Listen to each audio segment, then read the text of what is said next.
Entonces iniciamos la grabación. Esta sería la cuarta clase de astronomía. Pero antes de eso vamos a recordar algunas cosas de la clase anterior. Estoy buscando cómo compartir pantalla. Aquí tenemos compartir pantalla. Ahí se supone que está la pantalla compartida. Y vamos a simplemente recordar algunas cosas de la clase anterior. Entonces, así muy brevemente, ¿no? Ni que decirlo. Creo que puse a grabar, ¿no? A ver, por si acaso, si inicié la grabación. Sí, estamos con la grabación iniciada. Entonces, en la clase 3 nosotros habíamos visto algunos tipos de curvas, como la circunferencia, que es la más conocida por ustedes. Como siempre digo, cualquier cosa que no entiendan me preguntan en cualquier momento. No tienen que avisar, interrumpen y preguntan. La circunferencia, la más conocida, que es, digamos, el lugar de todos los puntos, como el punto P, que es un punto genérico acá dibujado, que guardan una misma distancia respecto a un origen. Se podía escribir su ecuación de esta manera, porque esto era estoy haciendo un repaso rápido de todo esto, ¿no? Esto era el teorema de Pitágoras, ¿no? Este cateto al cuadrado, que es X, más este otro cateto al cuadrado, que es Y, me da la hipotenusa, que es R al cuadrado. Entonces las coordenadas de este punto P, que son X e Y, guardan esta relación. La suma de sus cuadrados me da una constante, que es el radio de la circunferencia. Bueno, y la superficie de la circunferencia era pi por radio al cuadrado. Después teníamos esta otra curva, que era la elipse, que es la que a nosotros más nos va a interesar en más de una clase de astronomía, que estaba formada por dos puntos que se llaman focos, y la elipse era una curva tal que los puntos que están sobre la elipse, que es esto que está acá dibujado en negro, esta curva en negro, que parece un óvalo, ¿no? Los puntos de la elipse son tales que, si uno suma la distancia de uno de los puntos cualquiera a los focos, o sea, si uno hace C1, que es la distancia de este punto a este foco, más la distancia del mismo punto al otro foco, C1 más C2 permanece constante, cualquiera sea el punto. O sea, para este punto P, C1 más C2 vale algo, no sé, vale 10, por decir algo, pero lo mismo para este punto Q.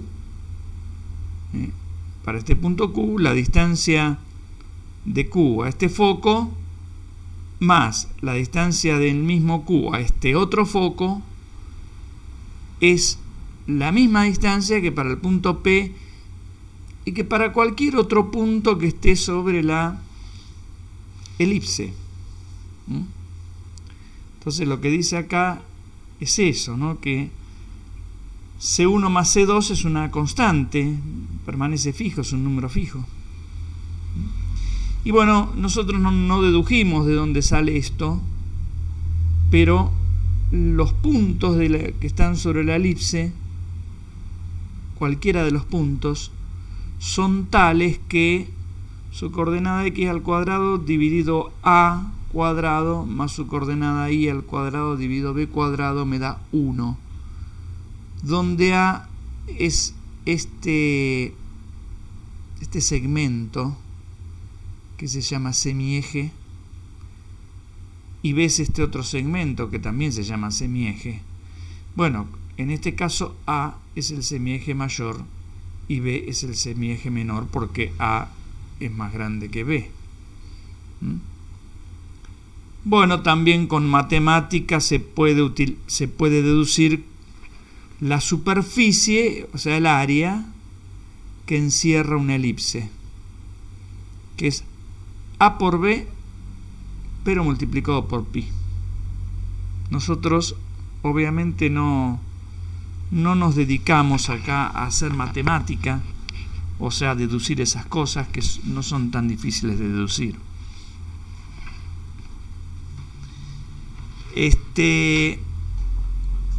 Y después, bueno, dijimos que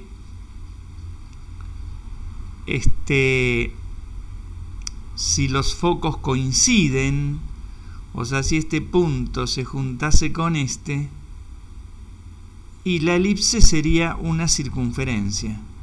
O sea, lo que estoy diciendo es que una circunferencia es un caso particular, o se puede considerar como un caso particular de una elipse. Eso es lo que estoy diciendo. Bueno, después vamos a hablar de este epsilon. Hoy vamos a hablar un poco de eso. Y después de la elipse vimos, bueno, acá está cómo se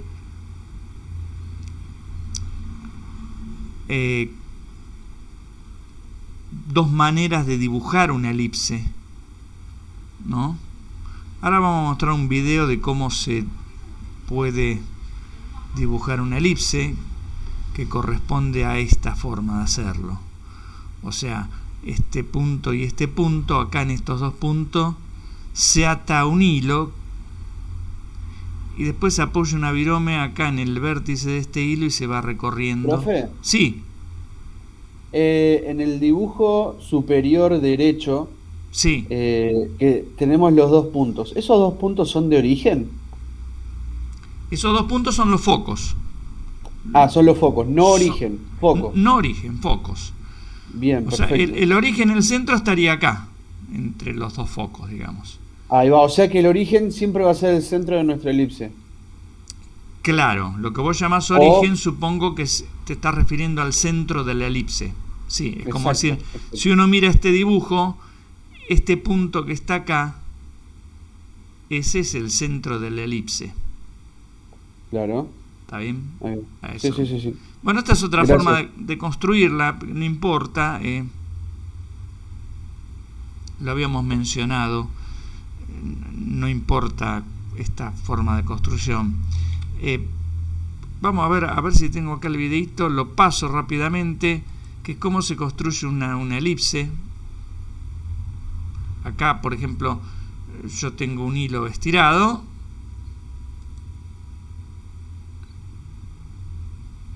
Bueno, ahora lo clavo en el papel con dos, no sé, alfileres o dos chinches, donde yo quiera clavarlo. Y estos son los focos, donde quedaron clavados esos hilos, ¿no? Foco 1 y el foco 2. Bueno, y ahora voy a agarrar una virome. Bueno, ahora van a ver lo que hace, ¿no? Agarra la virome o lápiz, lo que sea. La pone contra el hilo. Y empieza a mantener el hilo tenso. Moviendo la virome o el lápiz o lo que sea, mantengo el hilo tenso y lo que me queda dibujada es la elipse. Simplemente eso. ¿Está bien? Porque claro, cuando yo hago esta forma de construcción, estoy haciendo lo que dije. Porque si miro este punto, esta distancia más esta distancia es la misma que si el lápiz en vez de estar acá está acá. ¿Por qué? Porque esta distancia más esta distancia es la distancia que tiene el hilo, es lo que mide el hilo, y eso está fijo. Por ende tenemos una igualdad, ¿verdad? Claro, o sea, todos, si vos sumás, vamos un poquito más atrás, si vos sumás esta distancia más esta distancia, va a ser la misma que, qué sé yo, cuando sumes esta distancia más esta distancia, la misma que cuando sumes cualquier otra de la distancia, ¿no es cierto? A ver cómo sigue esto. Bueno, no importa cómo sigue. ¿Está bien? O sea, se está respetando lo que nosotros definimos como elipse, el lugar geométrico de todos los puntos tales que su distancia a los focos permanece constante. Esa es la definición. A mí no me interesa esas definiciones formales, simplemente veamos de qué se trata, y me parece que en el video se vio bastante bien de qué se trata eso. Después, bueno, vimos parábolas, también hablamos de parábolas. También la parábola, o en una parábola uno puede definir, vamos a poner esto en grande porque si no, en una parábola uno puede definir un foco, como se ve acá. La ecuación de la parábola puede ser esta o esta, donde esta F es el foco. Después vamos a ver, después en astronomía vamos a hablar específicamente de parábola cuando veamos algunos casos de particulares de movimientos de asteroides. Por eso ahora estoy casi corriendo con parábola. Pero una de las propiedades de la parábola es que, bueno, acá también había una relación entre estas dos distancias, entre la distancia esta y esta, que si uno restaba estas distancias o mantenía la resta constante, uno iba construyendo todos los puntos de la parábola. Pero nosotros habíamos visto una propiedad más interesante, que era esta, que decía, bueno, si algo, por ejemplo, si lo que se acerca contra la parábola es un rayo de luz, o sea, si llega un rayo de luz a una parábola y pegan la parábola con un cierto ángulo, que sería, esto tendría que copiarlo. Profe, eso era lo que habíamos visto, tipo que yo le mencioné el espejo claro, el telescopio, ¿verdad? Del telescopio, claro, exactamente. Eso es lo que habíamos visto. A ver rápidamente. Yo, claro, estoy pensando que la parábola es curva, pero estoy pensando en que este tramito de parábola uno lo puede pensar como si fuese así un sector plano, o sea, como si fuese esto, una cosa plana, ¿no? O sea, puedo pensar una curva como formada, o sea, una curva cualquiera, a ver si puedo ir rápido con esto, una curva cualquiera, uno la puede pensar como formada por pedacitos de líneas rectas, ¿no? Todas así, ¿no? Suficientemente chiquitas. ¿Está bien? Entonces, bueno, la luz tiene una propiedad que es cuando, por ejemplo, si yo pego sobre un espejo plano, con un cierto ángulo pego, que se llama ángulo de incidencia, que en este caso es este ángulo, ese ángulo que está ahí,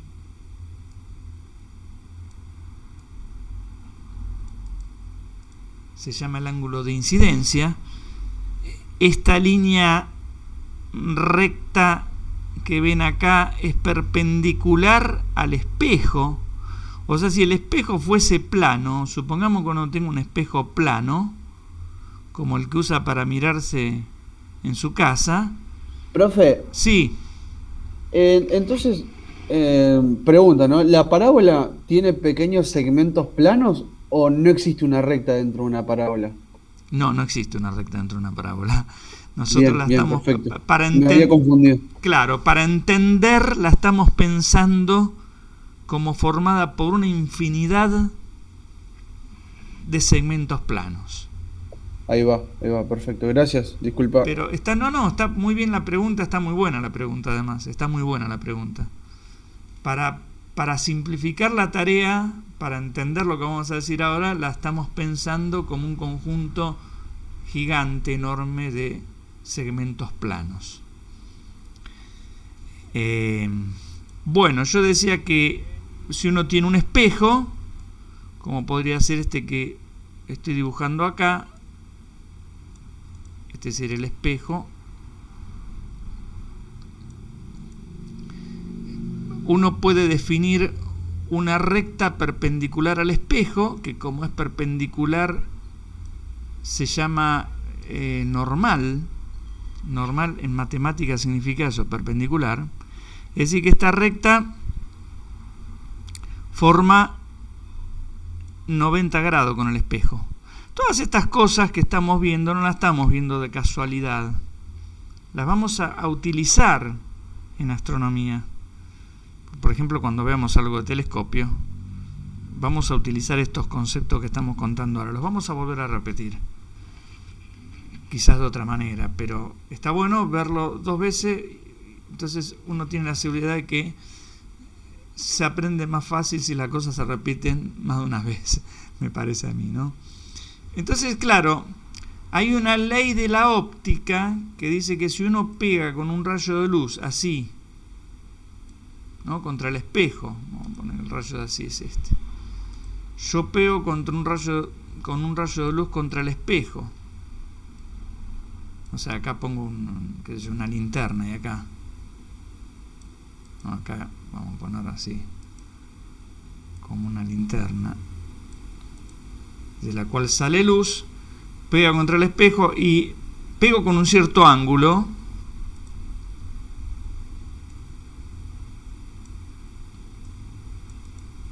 No sé, con el que a mí se me ocurra, qué sé yo, 15 grados.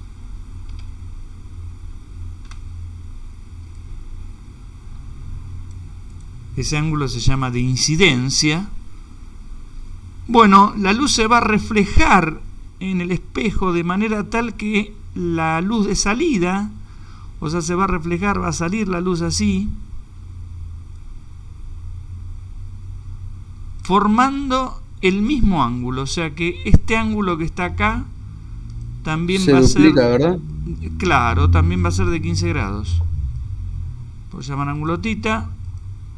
Y eso es lo que constituye, lo vamos a volver a repetir esto, su momento. Esto es lo que constituye la primera ley de reflexión de la óptica. El ángulo de incidencia, que es este, que es el que forma la luz con la normal al reflector. En este caso el reflector es un espejo. El ángulo de incidencia es igual al ángulo de reflexión. Esa es una de las leyes de la óptica. Bueno, si uno piensa a la parábola como formada por infinitos espejos infinitamente pequeñitos, planos, matemáticamente se puede deducir lo siguiente, que es una propiedad importante de la parábola que a nosotros nos va a interesar cuando hablemos de telescopio. Se puede deducir que si los rayos de luz salen del foco de la parábola, por ejemplo, si yo en el foco pongo una lámpara, todos los rayos de luz que peguen en la parábola van a salir de manera tal que van a salir todos derechitos. O sea, así, el que está acá va a salir así, el otro así, el otro así. No se van a abrir como yo dibujé este acá mal dibujado. Van a salir todos derechos, así como estos dos. O sea, va a salir, vamos a poner así para que por ahí se entienda más. Va a salir un cono, un cilindro de luz bien derecho. Que esta es la propiedad que utilizan los automóviles, ¿no? Tienen los faroles de los autos, tienen la lamparita en el foco de una parábola y entonces cuando iluminan más o menos sale un rayo de luz más o menos cilíndrico. Está bien, se abre un poco así, a propósito, para iluminar más, ¿no? Se abre para iluminar más.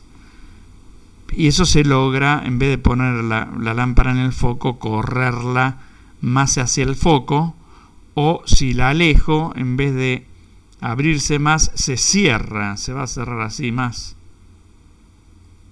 Entonces depende. O sea, profe, sí. O sea que en una parábola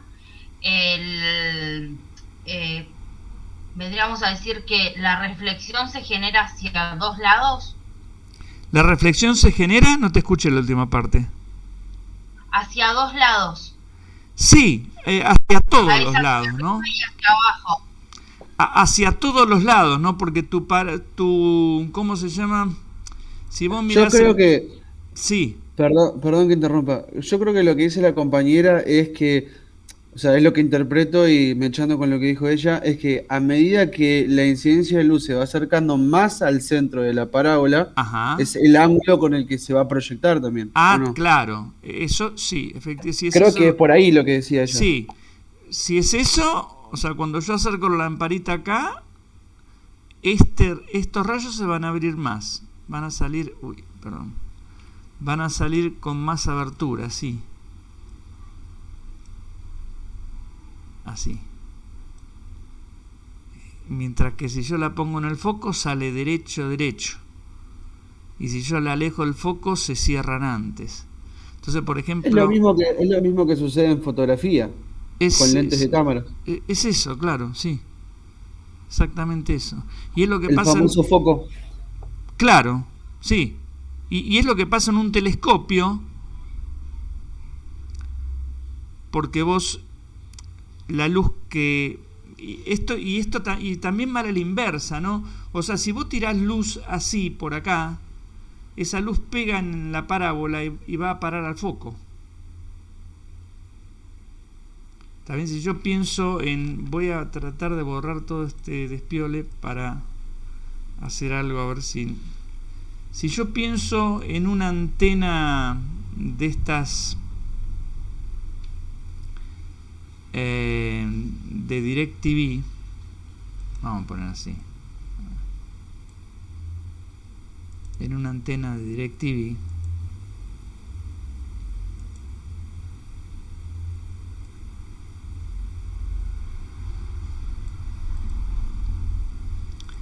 esa antena, aunque a ustedes no les parezca, es parte de una parábola.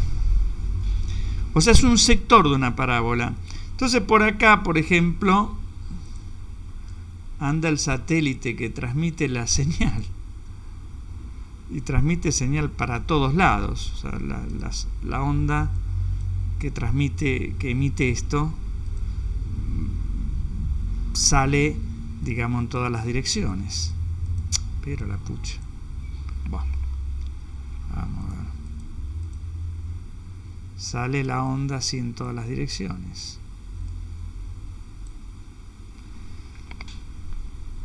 ¿No? O sea, este satélite, por ejemplo, si uno mira un partido de Francia, este satélite recibe señal de una antena que está en Francia, va para el satélite lo que hace es retransmitirlo, o sea, vuelve a transmitir esa señal. Entonces uno acá tiene la antena de DirecTV. Y lo que hace la antena es, bueno, recibir parte de esa señal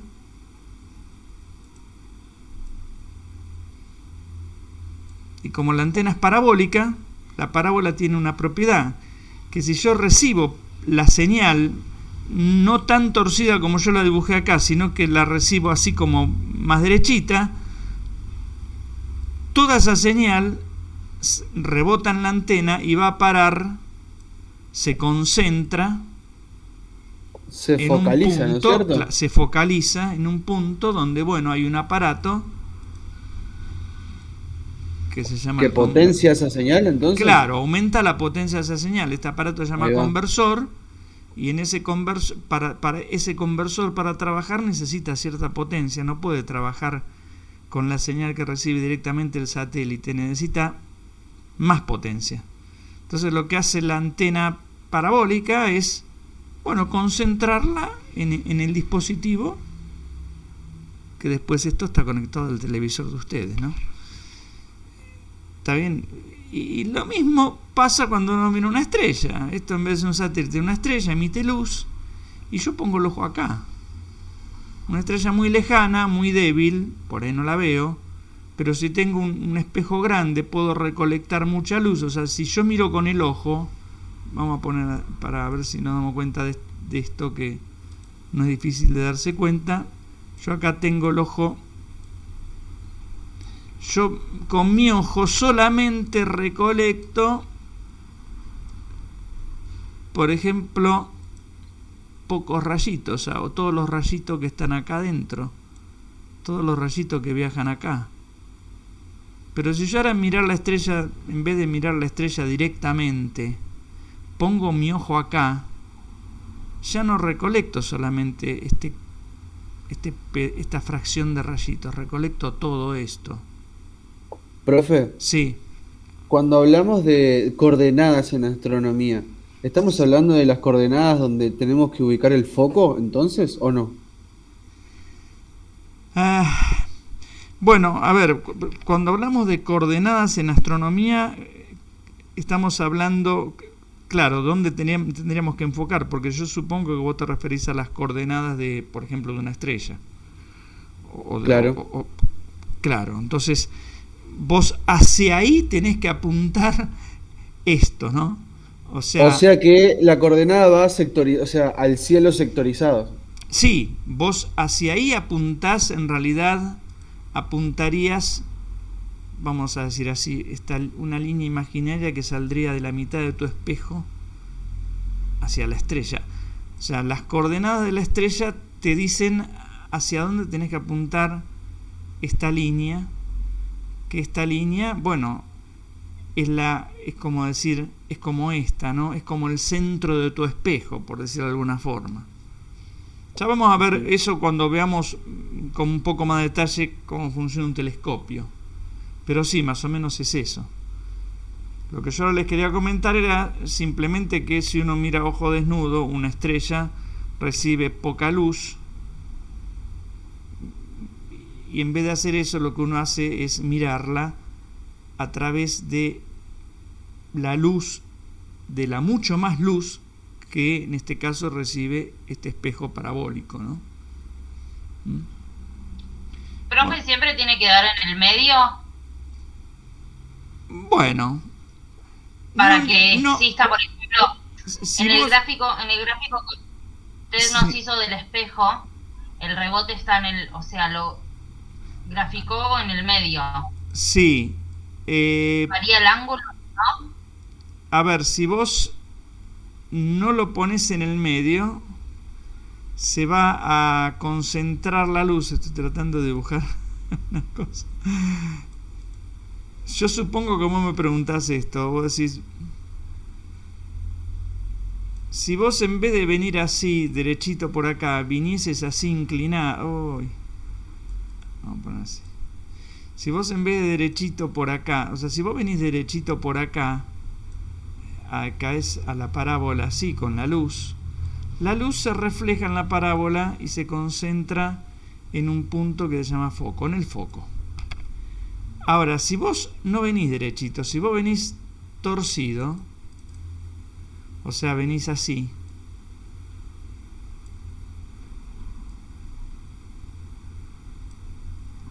la luz se concentra también en un punto, pero no acá, sino que está corrido para acá. O sea, se concentra, por ejemplo, ahí. Claro, porque respeta la ley esta de que son iguales, hay una constante. Ángulo de reflexión igual a ángulo de incidencia. Exactamente. O sea, si vos vendrías derecho, el foco se concentraría acá. Si vos venís torcido, se concentra en un foco, pero ese foco no está en el centro de la parábola.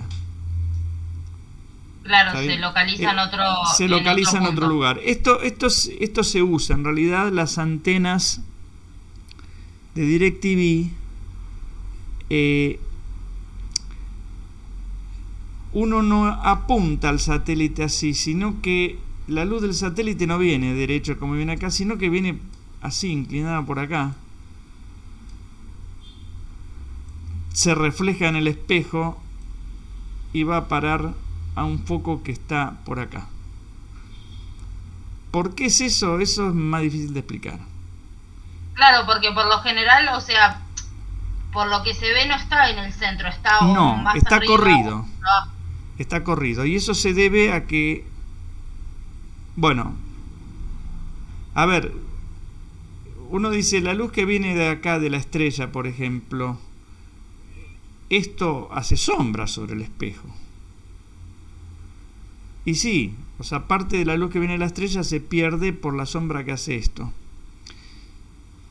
Cuando la luz que llega es luz visible, la sombra que hace esto puede ser no ser importante.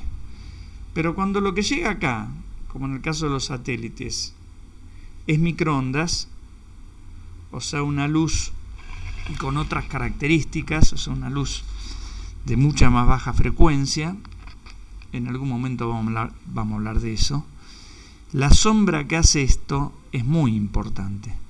Entonces, si yo dejo esto acá, si yo el aparato en vez de ponerlo acá, ustedes saben cómo es una antena de DirecTV, es una cosa... Claro, me comería señal, ¿o no? Te comería señal. La antena de DirecTV es una cosa así, pero el aparato que recibe está por acá, está por el costadito. No está acá. Uno recibe la señal así, refleja y va a parar acá al costado. Porque Sí, si por yo... lo general creo que viene desde un brazo de abajo. Claro, sale por ejemplo, bueno, como decís vos, sale de un brazo así, ¿no? Por ejemplo. Por poner algo, por dibujar algo.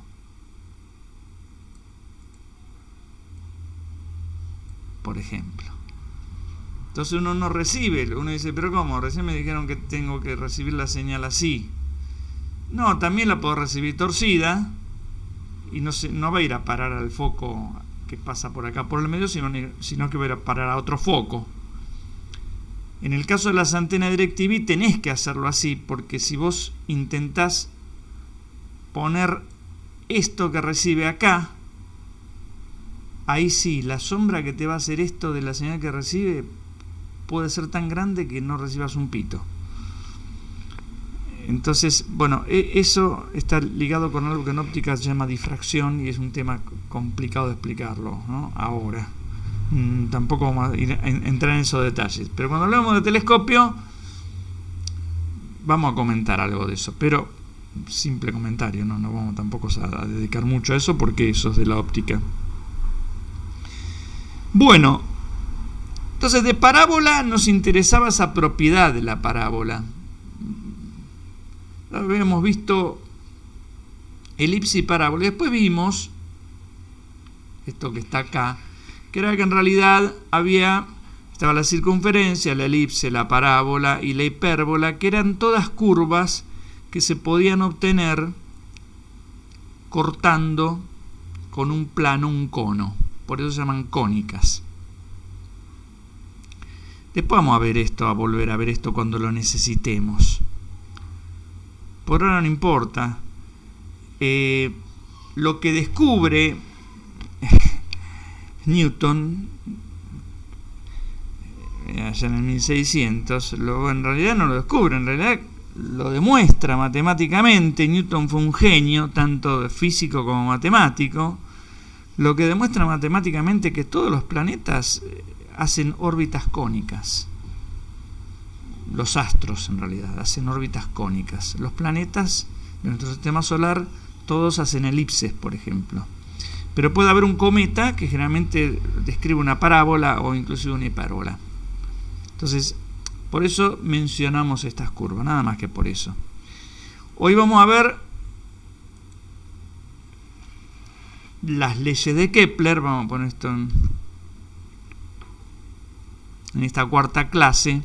Bueno, repasamos las cónicas por ese motivo, para decir que Kepler todavía no lo sabía, esto que les estoy contando, porque Kepler es anterior a Newton. no me acuerdo la fecha, pero bueno, muere Kepler, pasan 40, 50 años y nace Newton, una cosa así. Pero Kepler se da cuenta, algo que no le gustó nada, pero se empezó a dar cuenta que todas las órbitas que hacían los planetas conocidos, ¿no? Los planetas conocidos eran Venus, Mercurio, bueno, Marte, Saturno, Júpiter, ¿no? Y paremos de contar casi. Todos esos planetas conocidos hacían órbitas que eran elipses.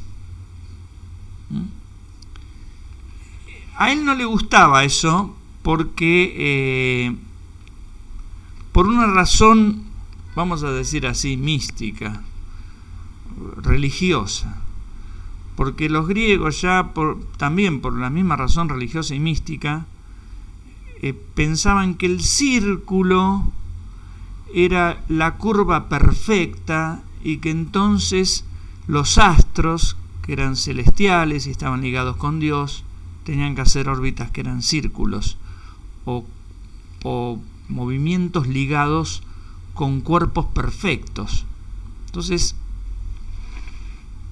hablando de este muchacho Kepler,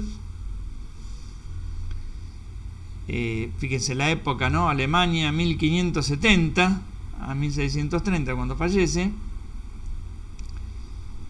Kepler adopta como bien yo les puse acá, adopta el sistema heliocéntrico de Copérnico, aunque no usa los datos de Copérnico. Los datos son... ¿Qué datos eran?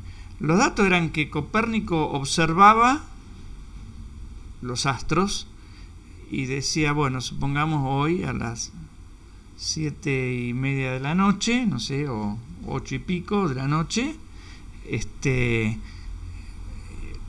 tal planeta, o sea, Mercurio, está en un ángulo, lo estoy viendo con un ángulo de 30 grados de inclinación y 25 de altura, qué sé yo, por decir cualquier cosa, ¿no? Entonces, él había armado, tenía un montón de datos de los planetas, de sus posiciones día a día prácticamente. Eso lo hizo Copérnico durante años. Pero hubo otra persona que fue Tycho Brahe, que creo que ya hablamos de Tycho Brahe, que era el astrónomo, me parece que del rey de Dinamarca, que tenía datos bastante más precisos. Y entonces Kepler utiliza los datos de Tycho Brahe. Bueno, datos mucho más precisos, si uno los compara con los datos que se obtienen ahora, bueno, qué sé yo, eran relativamente precisos. Pero, pese a que... O sea, para la época sí estaban. Sí, para la época eran recontra hiper precisos. Y vuelvo a repetir, para la época eran 4 o 5 tipos, bueno, o 2, que tenían datos buenos. Copérnico y Tycho Brahe, digamos, ¿no? Claro. Y era muy poca gente, imagínense, la que sabía siquiera leer y escribir, y este conocimiento no llegaba absolutamente a casi nadie, solamente a la gente con cierto nivel cultural, cierto nivel económico, ni que decirlo eso, ¿no? Pues las otras personas estaban, como dije siempre, comiendo raíces y muriéndose sin saber por qué. Eso también hay que entenderlo, aparte, ¿no? Sí. Aparte, yo pienso, ¿no? Hay que tener medios para crear este tipo de artefactos. Sí, totalmente. Justamente. Porque no cualquier paisano lo hace. No, justamente creo que fue Tycho Brahe que recibió todo, como generalmente ellos para realizar su tarea de astrología, para realizar su tarea de astronomía, se hacían pasar por astrólogos, o sea, gente que le iba a adivinar el futuro a los reyes, fundamentalmente, que obviamente eran personas que no necesariamente sabían de física ni de matemática, que creían en la astrología y que Claro, pensaban disfrazaron que, la ciencia. claro, que pensaban que esta gente, Tycho Brahe, Copérnico, toda esta gente, podía, calculando la posición de los astros, predecir qué es lo que iba a pasar. Imagínense, ¿no?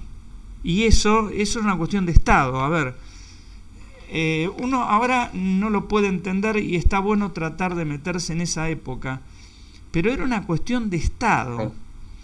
¿Saben lo que es eso? Que el rey de Dinamarca tenía su astrólogo y tomaba decisiones políticas en función de lo que le decía su astrólogo.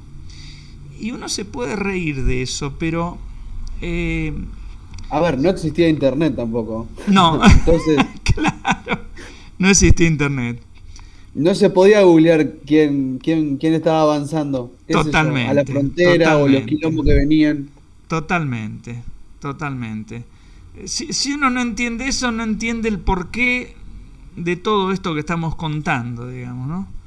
Y si uno se intenta reír de esto, hay que acordarse de una cosa que realmente es asombrosa, y que es que, por ejemplo, y ya estoy hablando del año 1945, ¿no?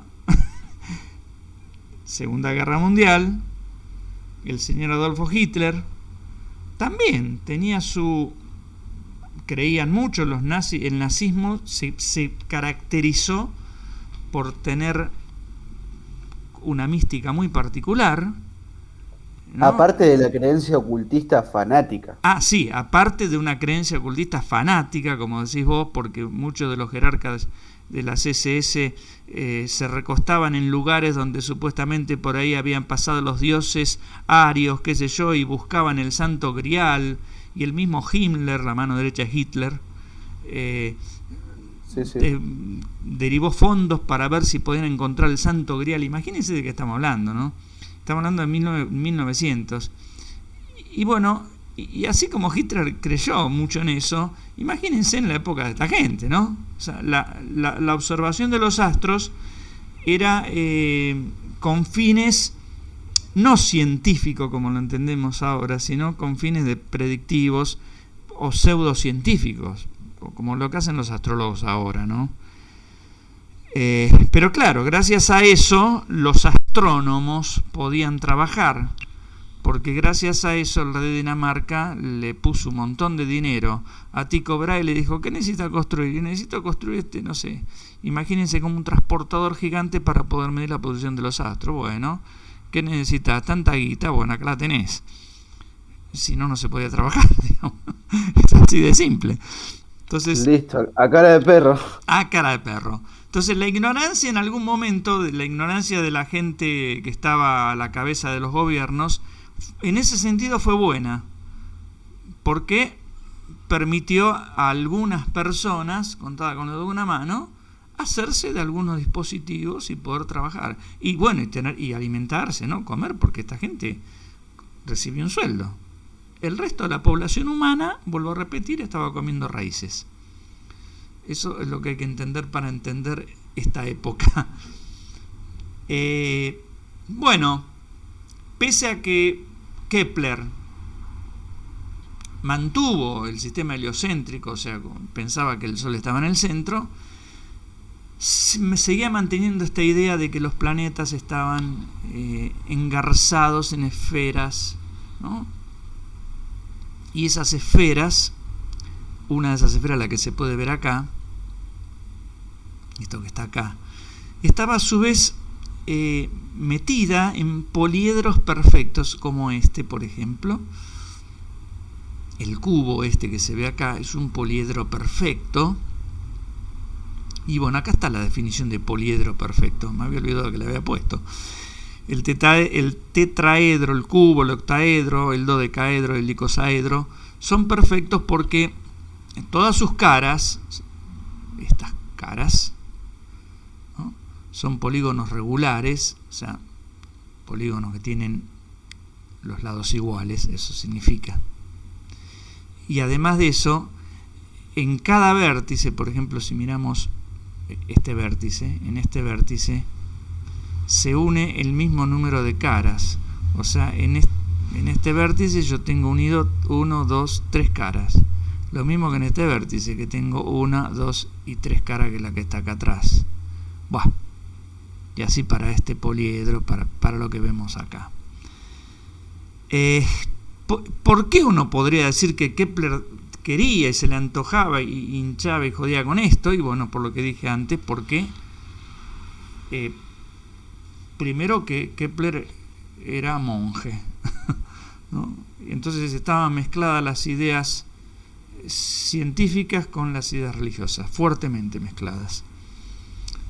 Bueno, claro, pero cuando él metía una esfera dentro del cubo, le daba que, por ejemplo, que Marte tenía que andar por acá, y eso no coincidía con lo que se observaba. No coincidía para nada. Se observaba otra cosa. No. A los tipos les molestaba. Sí. Aparte, la comparativa de como decís vos, ¿no? Un poliedro perfecto, con la infinidad del espacio, o sea, no tiene gollete tampoco. No tiene gollete. Por eso digo, uno únicamente la manera de entenderlo es cuando uno se da cuenta de que esa época fue básicamente gobernada por creencias religiosas, ¿no? Está bien, estaba el Renacimiento, porque el Renacimiento creo que apareció en el 1400, si mal no recuerdo. Fue más o menos, sí. El 400, el 500, decían los tanos, ¿no? Pero todavía estaba toda esta cuestión de religiosidad mezclada, y obviamente todavía, ¿quién era la gente que estudiaba esto? A ver, era la gente que estaba entre los conventos. Las universidades, bueno, recién surgían las universidades, pero la gente que sabía escribir, que sabía leer y que podía fundamentalmente, más que escribir y leer, podía dedicar tiempo a eso, a pensar, era la gente que religiosa, vamos a decir así, ¿no? Claro, aparte eran llevados a esas tareas. Ajá. Para simplemente replicar, por ejemplo, bibliografía. Pero son tipos cultos que están leyendo bibliografía. Totalmente. Por ende se están empapando de conocimiento. Exactamente. Y leían mucha bibliografía, como decís vos, que se encontró en la biblioteca griega. Y los griegos tenían un conocimiento bastante interesante sobre el universo, digamos. Y en Europa, en esas épocas, toda esa bibliografía griega, claro, ¿dónde estaba metida? Estaba guardada en los conventos. No claro, se confiscó por sí, con fines eclesiásticos. Totalmente. La iglesia manejaba el conocimiento. Yo esto lo discutía una vez con un teólogo. Yo escribí un libro para escribir 2 tomos para la escuela secundaria de física, ¿no? Y cuando escribía sobre esto, en una parte puse, suavemente, ¿no? Como que la religión, de alguna manera, no permitió que la ciencia avance. O sea, ¿no? Bueno, puse eso, más o menos con palabras, con otras, imagínense, ¿no? Con otras palabras. Pero inmediatamente me lo señalaron, y la persona esta, que era teólogo, me dice, bueno, yo entiendo lo que usted quiere decir, porque usted se dedica a la ciencia, me dice, pero tenga en cuenta, pese a que es cierto, la religión quemó a muchos científicos, tengan en cuenta que en el único lugar donde se hacía ciencia o algo de ciencia era adentro de los conventos. No había otro lugar. Claro, es como medio irrefutable, ¿no? Claro. No existía otro lugar, no existía el ministerio. Pero también, sí. También se hacía solo lo que ellos permitían. Sí, pero algo se hacía, digamos. Claro, también se hacían, como decís vos, lo que ellos permitían, pero algo se podía hacer, digamos. Bueno, ahora también se hace lo que permiten la gente que pone el dinero, porque de todas formas se condiciona. Siempre se condiciona. Por eso digo, lo social condiciona fuertemente a lo científico, y es muy difícil entender el avance científico si uno no entiende el contexto social. Hoy en día, o en una época, todo lo que sea física nuclear avanzó muchísimo por una cuestión de que la gente estaba buscando la bomba atómica por la guerra, digamos. Entonces, la cantidad de dinero que se puso en ese campo fue tan grande que se lograron avances muy fuertes en el área de la física nuclear. Y hoy en día, bueno, también hay mucho dinero puesto en varios temas de física también nuclear, pero más avanzada porque se busca la fusión nuclear y con eso genera energía muy barata. Bueno. Profe, hay mucho porno. Sí. No sé quién tiene algún micrófono por ahí prendido. ¡Sabemos! ¡Ay! Bueno. Listo. Perdón, profe, me lo encendió mi nene. Bueno. Le mandamos un beso a tu nene, entonces. Entonces, bueno, y ahora vamos a ver hoy, así, y a las 9 ya finalizamos, las leyes de Kepler, nos queda media horita, pero terminamos. Y las leyes de Kepler fue que Kepler tuvo que tragar saliva y aceptar que los planetas no se movían en círculos, sino que se movían en elipses. Y hay toda una historia que yo ya ni me acuerdo, pero fue muy graciosa, porque dice, bueno, esto es realmente una porquería, es un vómito, pero voy a decir que los planetas se mueven en elipses, ¿no? Lo dijo así de una manera muy, muy rotunda, porque para él decía, no puede ser que Dios mueva las cosas en elipse, siendo que lo perfecto es la circunferencia. ¿Por qué la elipse? Que es una circunferencia deformada, es una porquería. No le ganó perfecta, la ciencia, ¿no? ¿Cómo? Le ganó la ciencia, ¿no? Le ganó la ciencia. Bueno. Entonces, en principio las órbitas planetarias son elípticas y el Sol, como se muestra acá, está en uno de los dos focos de la elipse.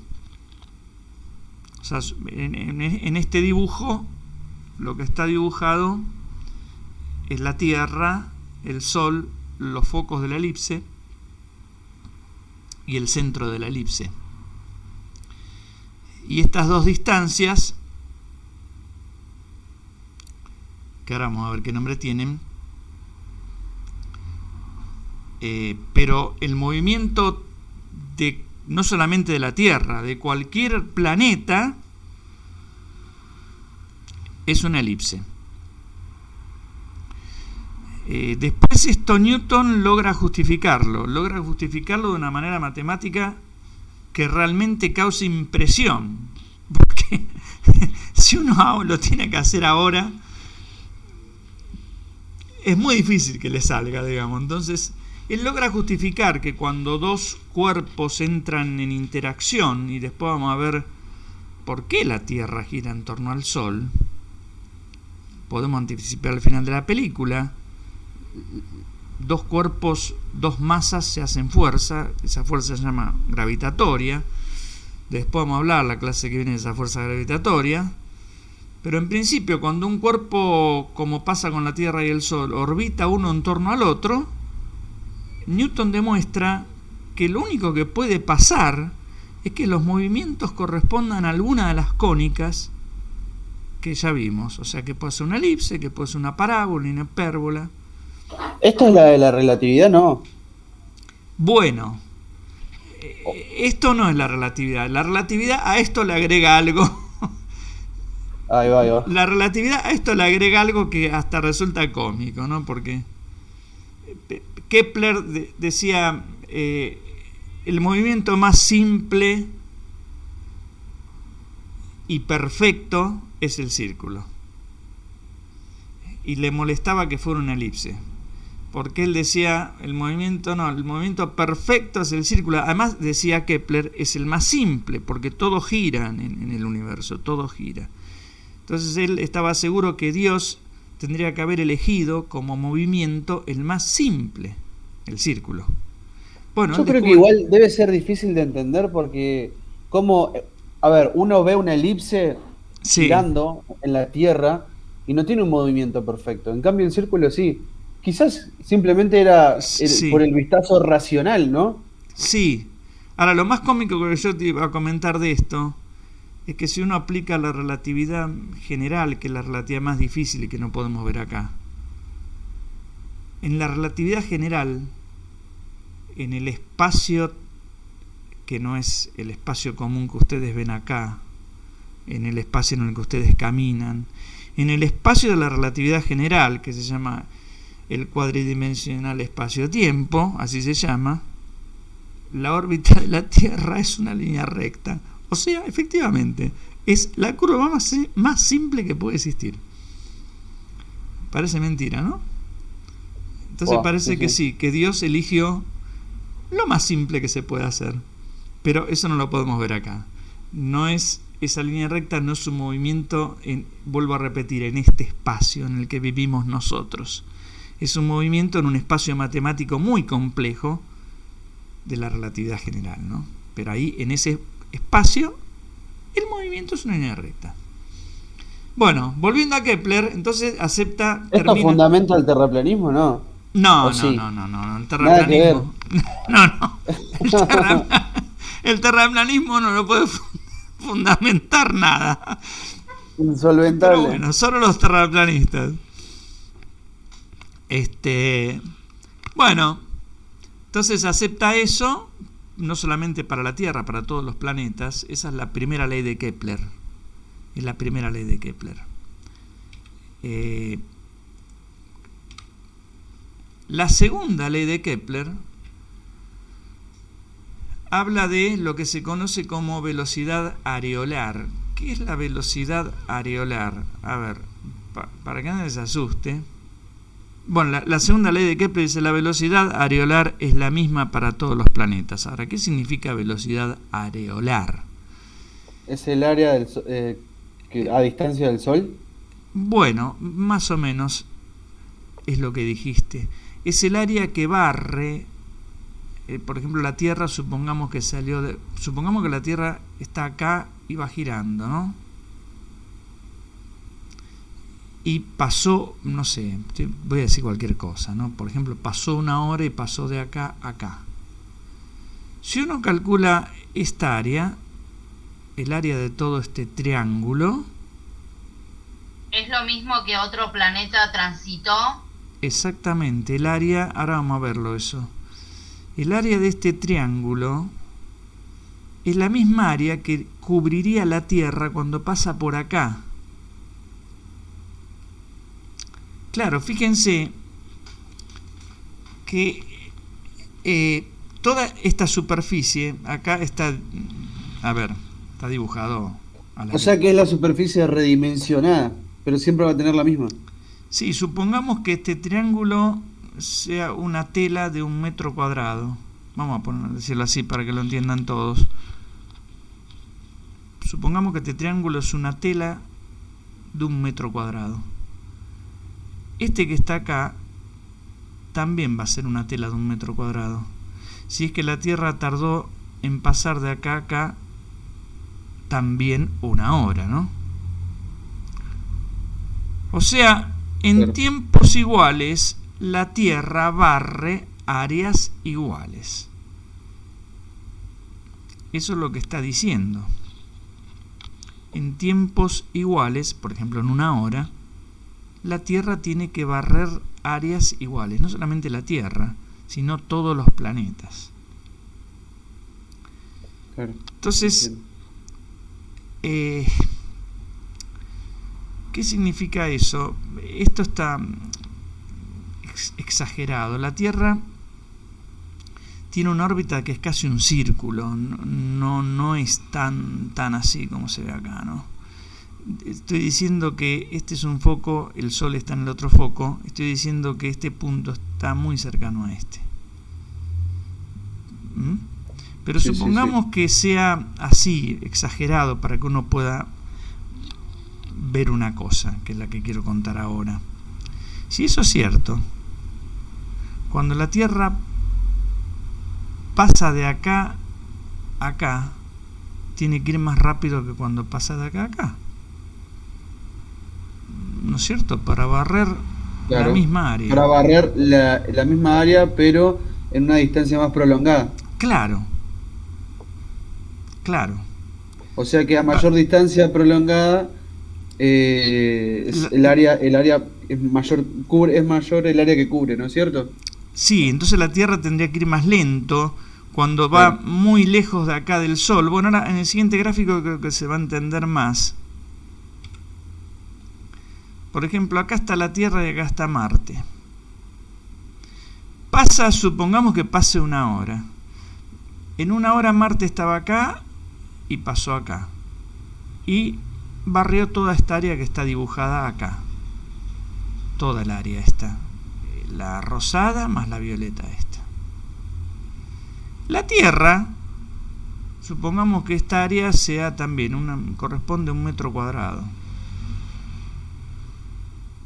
La Tierra en una hora pasó de acá a acá. Tuvo que haber hecho más camino, porque para hacer 1 metro cuadrado necesitó moverse más, ¿no? Porque este triangulito que forma la Tierra es más chiquitito que este que forma Marte. Así que la Tierra se tuvo que mover un poco más para igualar las áreas. Eso se llama velocidad areolar. Un planeta que está por allá atrás, Neptuno, Urano, Plutón, en muy poquito tiempo, Se va a mover muy poco.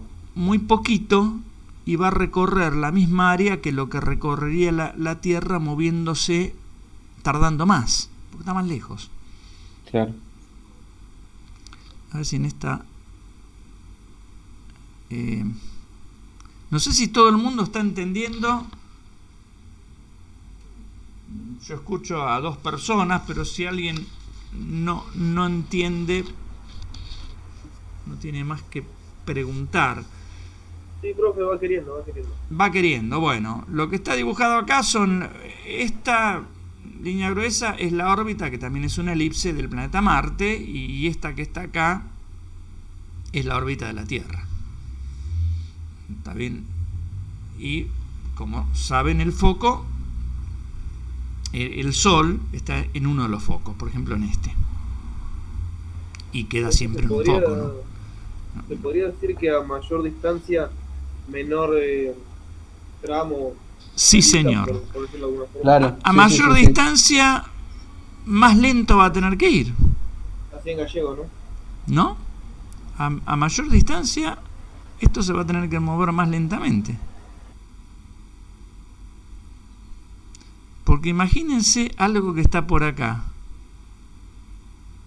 Algo que está por acá. Supongamos un planeta que esté por acá, Mercurio. Mercurio, para en una hora, por ejemplo, generar toda esta superficie, va a tener que moverse, qué sé yo, hasta acá. Esto es por la fuerza gravitatoria, ¿no es cierto? O Sí, sea, la esto- atracción que lleva a la estrella. Todo esto es consecuencia de la fuerza gravitatoria que hace la estrella contra los planetas. En realidad es consecuencia de una ley física de la cual en algún momento la mencionaremos, que en ese momento no se conocía. Y esa ley física a su vez es consecuencia de la atracción gravitatoria. Es eso, sí, efectivamente es eso. Ahí va. Yo lo que decía es, a ver si podemos acá... Uy, qué bodrio que es esto. Quedaron 2 millones de cosas dibujadas. Yo lo que decía es esto. Acá tenemos al Sol. Si Mercurio anda por acá cerquita, vamos a poner este Mercurio.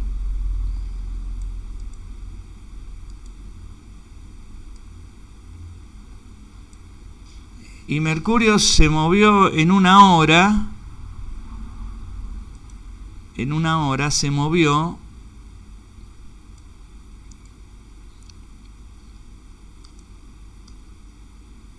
vamos a hacer así, en una hora se movió y barrió esta área que yo voy a marcar acá. Barrió esa área. Por ejemplo, esto es 1 metro cuadrado. Y esto lo hizo en una hora. Un planeta que está más lejos, por acá,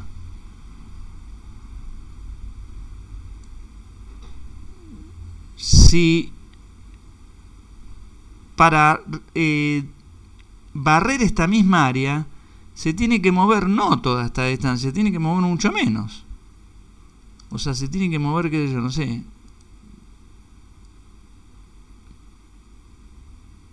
de acá hasta acá. Porque la superficie de todo este triángulo, que es enorme, es la misma superficie que equivale a la superficie de este otro triángulo, que es más petizo, digamos. Por decirlo de alguna forma. O sea entonces que es más probable que a mayor distancia más lento se mueven. claro, y eso es lo que quería decir. Y eso es lo que vio, eso es lo que notaba Kepler, lo que vos dijiste.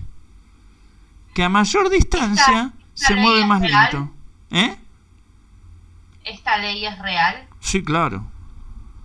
Es real. Después de Newton creó una matemática impresionante y una física impresionante, y alguien de casualidad descubrió un teorema que de un solo saque demuestra las 3 leyes de Kepler. Claro, las reafirmó. Las de cierto reafirmó. modo. Las reafirmó. Kepler lo observó y se lo imaginó. Y hizo cuentas y vio que más o menos la superficie que barría este planetita de por acá, que se tenía que mover más lento que este, en una hora lo que barría este planeta era lo mismo que lo que barría este planeta en una hora. Y anunció, o sea, es una ley, como se dice ahora, semiempírica, o sea, del experimento. Si alguien le hubiera preguntado a Kepler, che, pero ¿cuál es la fundamentación de eso? Y no lo podía saber. No la había. No estaba la matemática desarrollada como para fundamentar eso. Para eso hubo que esperar más de 100 años. Después, obviamente, por lo que comenté, esto se demuestra matemáticamente que es así. O sea, los planetas mantienen la misma velocidad areolar. Entonces, bueno, esa es, como dijo la compañera, cosa que me alegro. Vamos a agrandar esta cosa otra vez. La segunda ley de Kepler. Si estás más lejos, te moves más lento. No de cualquier manera más lento, sino que te vas a mover más lento de forma tal que vas a barrer una superficie igual a la que barre el otro planeta o cualquier otro planeta.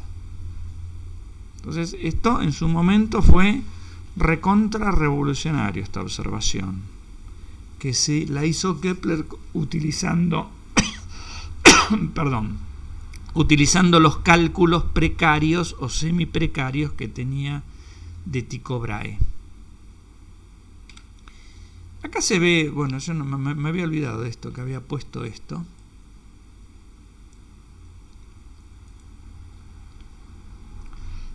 Profe, avisa a una compañera que se desconectó porque se le cortó el internet. Bueno, no importa. Lo que acá se ve no es eso, sino otra cosa. Acá no importa, porque igualmente esto lo estamos grabando y lo vamos a subir a YouTube.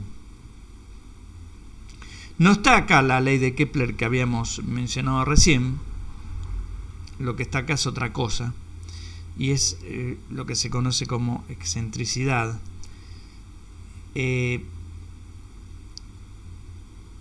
Sí está un poquito la ley de Kepler en el sentido, fíjense lo que hace este planeta. A ver si no se podrá andar esto.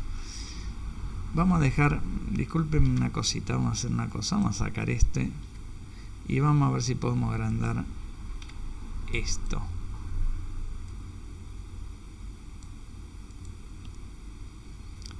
Vamos a guardarlo. A ver, F5.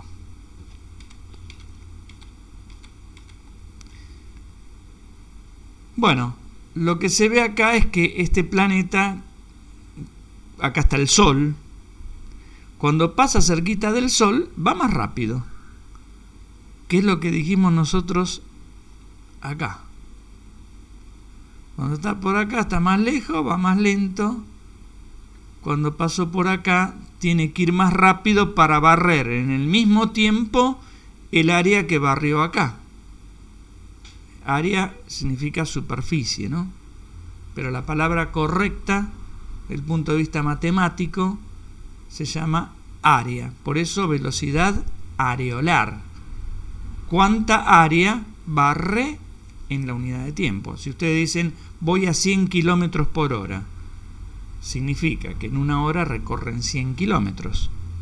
Esa es la velocidad lineal. Areolar sería, por ejemplo, en una hora pinté 1 metro cuadrado, por ejemplo, de pared. La velocidad areolar sería 1 metro cuadrado sobre hora, por ejemplo, ¿no? Bueno, el dibujito, esto, por lo menos acá se ve claro. Este planeta, cuando pasa más cerca al Sol, va más rápido. Bueno, lo mismo le pasa a este, ¿no? Está lejos del Sol, pero cuando se acerca, como tiene que barrer la misma área, va más rápido. Este Sol que está acá está mal puesto ahí, me quedó a mí puesto ahí, por lo que borré antes.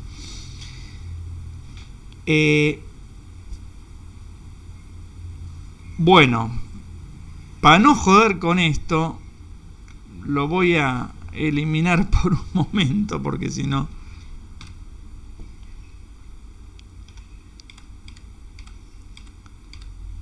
Porque ahora quiero comentar y ya vamos a ir finalizando con esto. Faltan 10 minutos. Lo que se conoce ahora, haciendo un poquitito de matemática. Sí. Profe, ¿solo 2 leyes tiene Kepler? No, tiene una tercera ley, que ahora la vamos a mencionar.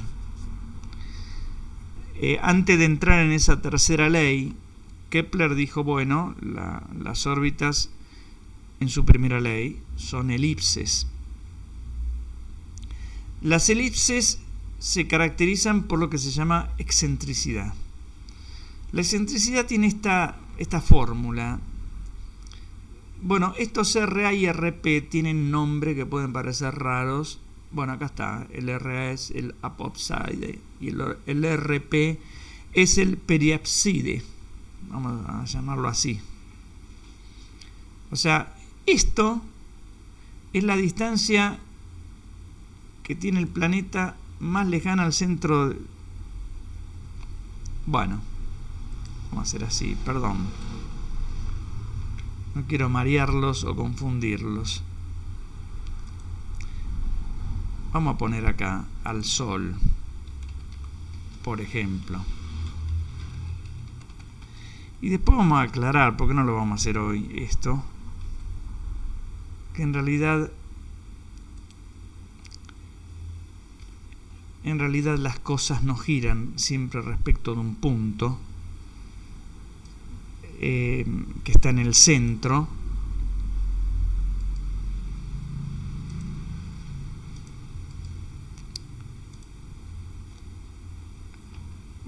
Bueno, ahora voy a comentarlo. No quería haber puesto esto, pero bueno, quedó y me olvidé de sacarlo. Para no confundirlo, esto es lo correcto, lo que está entre corchetes es lo correcto. Los planetas no giran en torno exactamente al Sol. Los planetas giran en torno a un punto que está dentro del Sol. Ese punto se llama centro de masa. Cuando una cosa gira en torno a la otra, ustedes habrán experimentado desde niños. Voy a tratar de hacer ese dibujo.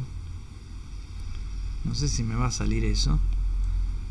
Pero a veces, de chiquitos, por ahí ustedes agarraban un balde y giraban en torno a un eje con ese balde.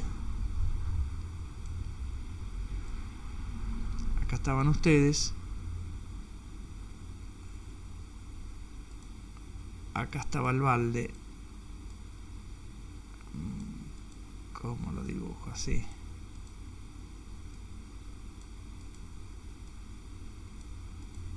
Va.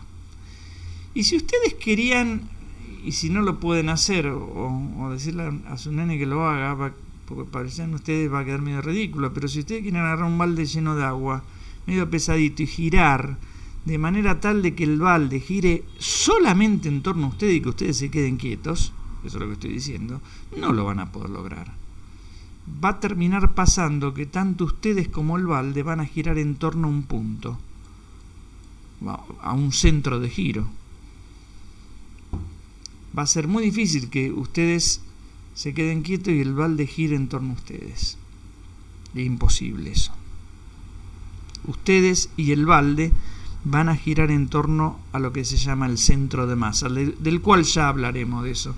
Ahora no importa, pero en el sistema solar pasa algo parecido.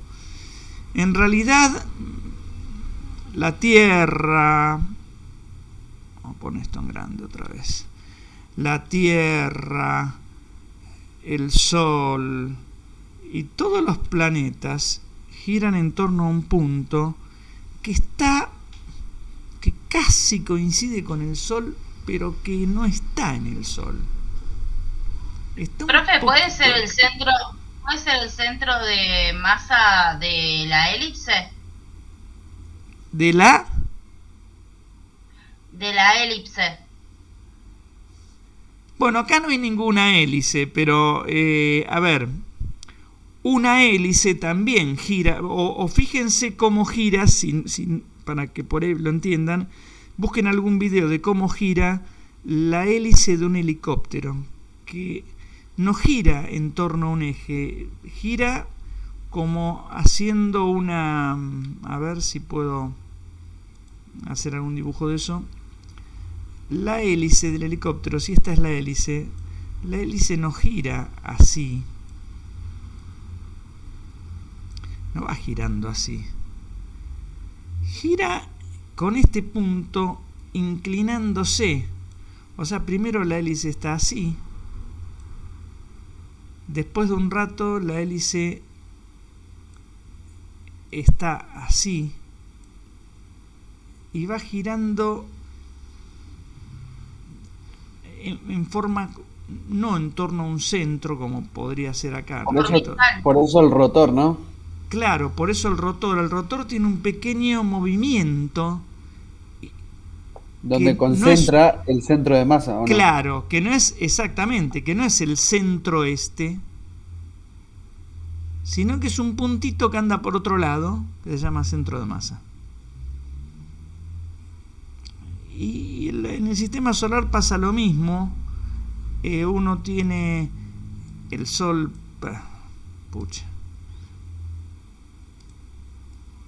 uno tiene el Sol, qué sé yo, tiene la Tierra, tiene, no sé, Marte, y todos dicen, bueno, giran en torno a este punto, acá, justo al centro del Sol. Mentira, giran en torno a un puntito que anda por acá. Es más, el mismo Sol gira en torno a ese punto. Y eso también sale de esta ley física de donde salen las leyes de Kepler.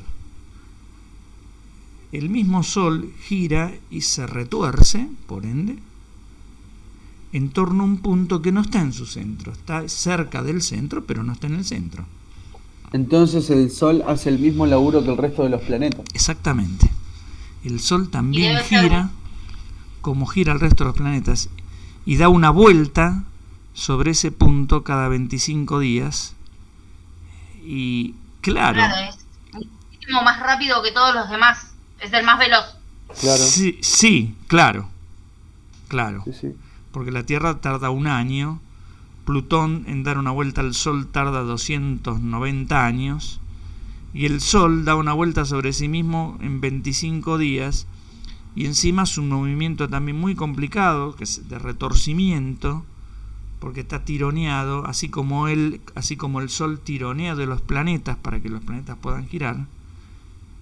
Como cuando ustedes si ustedes quieren que una piedra gire, la atan a un hilo y tironean de la piedra con el hilo.